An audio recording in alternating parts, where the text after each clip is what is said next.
दास्तान है जिसे हम अक्सर भूल जाते हैं। आपने जो विषय दिया है उसे मैंने थोड़ा विस्तार और गहराई। कहानी का शीर्षक फटी जेब और अमीरी का गुरूर। दृश्य 1। चिलचिलाती धूप और आलीशान बैंक दोपहर के 2 बजे थे।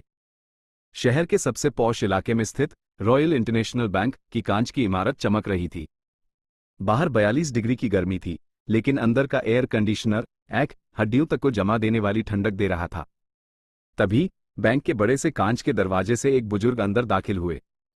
बदन पर एक धुंधला सा कुर्ता, पैरों में टूटी हुई चप्पलें और हाथ में एक पुराना कपड़े का थैला। उनके चेहरे पर झुर्रियां थीं, लेकिन आंखों में एक अजीब सी चमक। दृश्य 2। अहंकार का आमना सामना। बैंक के मैनेजर विक्रम अपने केबिन में बैठे एक क्लाइंट से बात कर रहे थे। विक्रम को अपनी पदवी और अपनी महंगी घड़ी पर बहुत घमंड था।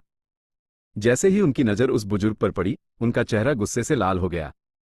वे केबिन से बाहर आए और जोर से चिल्लाए, गार्ड! ये भिखारी अंदर कैसे आया? क्या ये कोई धर्मशाला है? बुजुर्ग ने बड़ी विनम्रता से कहा, बेटा, मुझे मैनेजर साहब से मिलना है। मुझे इस बैंक के बारे में कुछ बात करनी है। विक्रम ने ठहाका लगाया, मुझसे बात करनी है? तुम्हारी हैसियत क्या है? बाहर निकलो यहां से, वरना धक्के मारकर बाहर निकलवा दूंगा। तुम जैसे लोग बैंक का स्टैंडर्ड खराब करते हैं। दृश्य 3। इंसानियत का एक छोटा सा टुकड़ा। बैंक की एक नई ट्रेनी अंजलि ये सब देख रही थी। उसे बुरा लगा। वह पानी का गिलास लेकर बुजुर्ग के पास गई। विक्रम ने उसे भी डांट दिया, अंजलि, अपना काम करो। इन जैसों को सिर पर मत चढ़ाओ। बुजुर्ग ने अंजलि की तरफ देखकर मुस्कुराया और विक्रम से बोले, बेटा, कभी कभी लिबास के पीछे का इंसान भी देख लेना चाहिए। क्या पता जिसे तुम बाहर निकाल रहे हो वही इस इमारत की नींव हो। विक्रम का पारा चढ़ गया। उसने बुजुर्ग का हाथ पकड़ा और उन्हें घसीटते हुए बैंक के मुख्य द्वार के बाहर सड़क पर धक्का दे दिया। बुजुर्ग गिर पड़े, उनकी चप्पल टूट गई। बैंक का पूरा स्टाफ और ग्राहक तमाशबीन बने देख रहे थे। दृश्य 4। बड़े मोड़ की शुरुआत। बुजुर्ग वहां से चुपचाप उठकर चले गए। ठीक 1 घंटे बाद बैंक में हड़कंप मच गया। मुख्यालय हेड ऑफिस से संदेश आया कि बैंक के मुख्य मालिक और ग्रुप के चेयरमैन मिस्टर R.K. सिंह आज अचानक किसी भी शाखा का दौरा कर सकते हैं।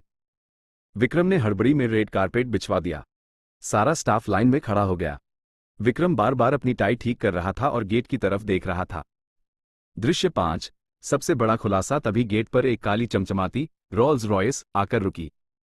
2 अंगरक्षक बॉडीगार्ड्स बाहर निकले और दरवाजा खोला।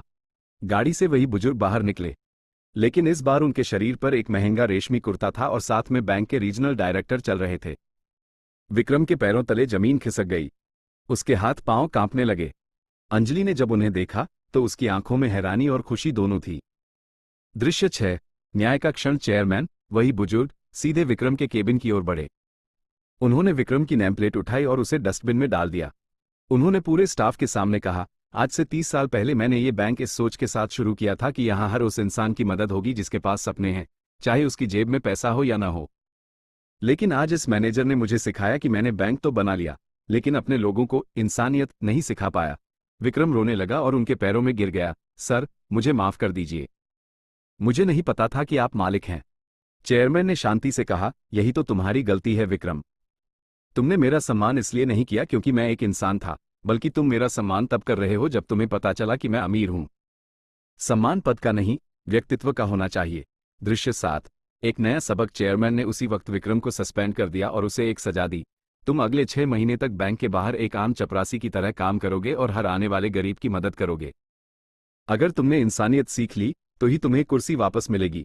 उन्होंने अंजलि को उसकी संवेदनशीलता के लिए प्रमोट किया। कहानी का निष्कर्ष, मॉरल, इंसान की पहचान उसके कपड़ों या बैंक बैलेंस से नहीं, बल्कि उसके व्यवहार से होती है।